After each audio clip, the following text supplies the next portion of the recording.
Isso no Brasil vale a pena? Descubra nesse vídeo. Bem, gostaria de enfatizar desde o início que tudo que eu vou expor aqui nesse vídeo é a minha opinião baseada nas minhas próprias experiências, percepções, tudo aquilo que eu vivi, que eu experienciei, que eu vi, ouvi, que eu troquei informações com colegas, professores e que eu já pesquisei também em fóruns de internet com pesquisadores no Brasil. Tá certo? Então, para essa pergunta, ser cientista no Brasil vale a pena? Existem duas respostas, a resposta curta e a resposta longa. Qual delas você prefere, a curta ou a longa? Eu vou te dizer que não faz a menor diferença, porque ambas vão levar ao mesmo resultado. Se você escolheu a resposta curta, a resposta é não. Não vale a pena ser cientista no Brasil, então você já pode fechar esse vídeo. Não, calma aí, pera lá. Porque agora, com a resposta longa, eu vou fundamentar a minha opinião, com base em justificativas. Tá certo que eu estou aqui com a minha colinha para não perder o foco ou os pontos principais que eu decidi abordar nesse vídeo. Então, eu quero dizer que este é um problema institucional, não tem a ver com o governo A, B ou C, X, Y ou Z. Não, é algo institucional, tá? Tá aí, ó, desde que tudo começou, eu diria, tá bem? Um outro entrave, né, um outro problema é que o setor responsável pela pesquisa científica no Brasil são as instituições públicas, com enfoque nas universidades. Existem instituições públicas, como a Embrapa, por exemplo, que faz pesquisa, mas em grande maioria, né, o grande peso são as universidades. E aí quem recai a responsabilidade de fazer ciência, né, nesse sentido? São estudantes que vão fazer iniciação científica, são professores de universidades, são mestrandos, são doutorandos, então são ali pessoas que estão inseridas no ambiente acadêmico. E aí, quando você vai se predispor a fazer pesquisa, você vai assinar um termo, um contrato, e nisso você vai receber uma bolsa, tá certo? Essa bolsa é em formato de dinheiro, mas isso nada se assemelha com Bolsa Família, com Bolsa Permanência, sabe? Essas bolsas onde você se inscreve, você cumpre os requisitos e a partir disso você recebe um dinheiro passivo. Não. Aqui, bolsa para pesquisador, para cientista, você vai ter que trazer um retorno para a sociedade, você vai ter que se comprometer e vai ter que cumprir uma quantidade massiva de exigências, tá certo? Apesar de não ser considerado um trabalho, tá? Dá trabalho, porém não é visto como um trabalho. Pesquisador ou cientista no Brasil não tem um vínculo empregatício, então ele não vai ter a sua carteira assinada, tá? Então todos aqueles direitos, né, que são acobertados pela CLT, né, a consolidação das leis trabalhistas, não serve para o pesquisador no Brasil. Então, 13º, licença, maternidade, paternidade, férias, abono, em caso de doença, em caso de internação, certo? Nada disso você tem garantido. E, em contrapartida, você vai ter que ter uma exclusividade com o seu vínculo.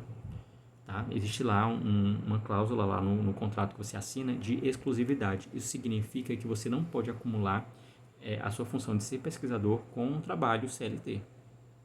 Okay? O que é bastante incongruente, né? É bastante incoerente, porque você tem todas as exigências e obrigações que um trabalhador comum tem, porém você não tem os direitos. E ainda tem essa ressalva de que você não pode fazer alguma outra coisa, você tem que se abdicar e viver em função da sua pesquisa.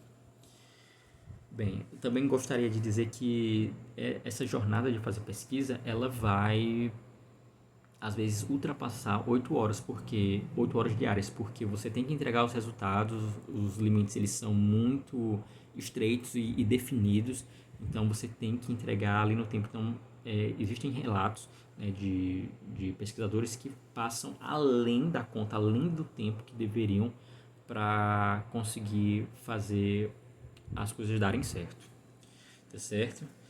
Infelizmente, né, apesar de toda essa injustiça, este não é um debate recorrente, frequente dentro da universidade, né? Existem tantos debates que acontecem, né, no ambiente acadêmico, e esse não é um deles, e isso me indigna e me revolta um pouco, porque uh, quem, quem são os interessados são as pessoas que estão ali e elas não debatem sobre isso. O que acontece, né, pelo menos o que eu vi, né, que eu experienciei, é que a realidade é que te ensinam a você se conformar com essa situação. Então existe assim um status quo onde isso não se conversa muito sobre isso, sabe? Isso fica muito nas entrelinhas, sobre a realidade do pesquisador no Brasil. E aí quando você vai ver, muitas vezes você já está dentro e fica difícil de sair. Então, qual que é o pensamento comum, né? O pensamento que se prega nos cursos, pelo menos no meu, né? Se pregou muito isso. Assim, à medida que você entra no curso, você é orientado a fazer uma iniciação científica, né? Onde você vai ter o primeiro contato, você conclui o seu curso e aí você vai para o mercado de trabalho. Talvez você não se dê bem no mercado de trabalho por não ter esse incentivo, né? Não existe um mercado aquecido na indústria para te receber, e aí você vai procurar fazer concurso, só que quando você vai procurar fazer concurso, você vê que além de você ter, né, um bom desempenho na prova, né, seja ela qual for que você desejar fazer, você também, muitas das vezes, vai ter que ter os títulos. Né? Os títulos eles vão contar pontos, então se você tem um mestrado, se você tem um doutorado, conta ponto, né? Então, às vezes é até fator de desempate. E aí você vai fazer um mestrado ou um doutorado, ou mestrado e o doutorado, né? Um em sequência, um depois do outro.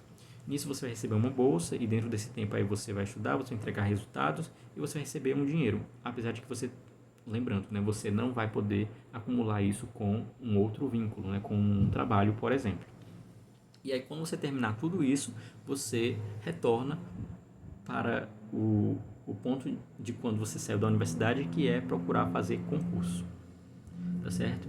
Então, isso é um problema porque o concurso é ótimo, o concurso ele te dá estabilidade, mas isso não deveria ser a sua via única. Para mim, deveria ser uma opção, né? Uma entre tantas e não a sua tábua de salvação, onde você deve se jogar aquilo ali e depositar todas as suas forças e esperanças, porque do contrário você pode passar até mesmo necessidades.